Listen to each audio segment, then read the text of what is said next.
Today, we're going to make a Panuozzo. It's an Italian sandwich which uses kind of folded over pizza. We're going to make it in the Gozney Dome Gen 2 XL. So I have my dough here. This is my 63% hydration dough. Get it into some semolina.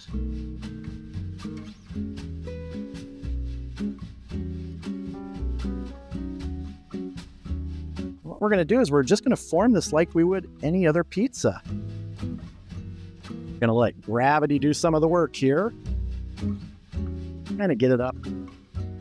Backs my hands here and stretch it. Just let it kind of ride around my hands, stretching as I go.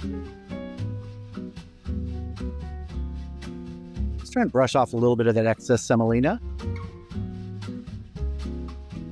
Got this on my pizza peel now. Slides nicely. Stretch this out just a little bit. Now I want to get olive oil on about half of this.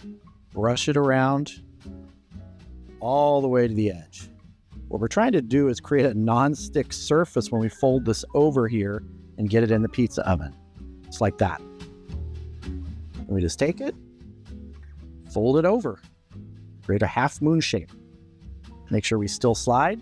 Let's get it in the oven.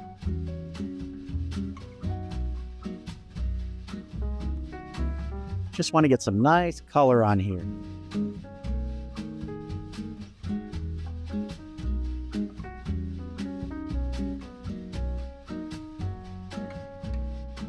So here is our Panuozzo bread. Nice color on the bottom and on the top. And what we want to do is open this up. You can see that sort of pillowy inside. Now, first thing I want to put in here is the mozzarella. These are those little kind of pearl-like mozzarella balls.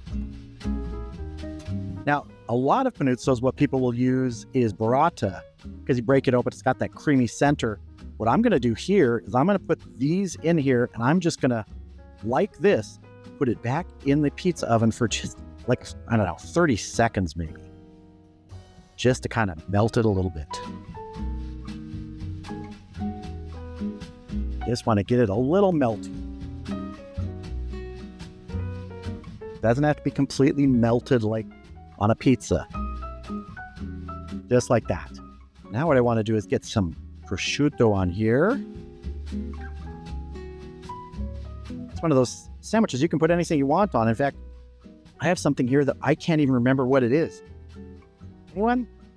Can you recognize this? It's some sort of salami, but I'm not sure what the name was. Tell me in the comments if you know what it is. I completely forgot.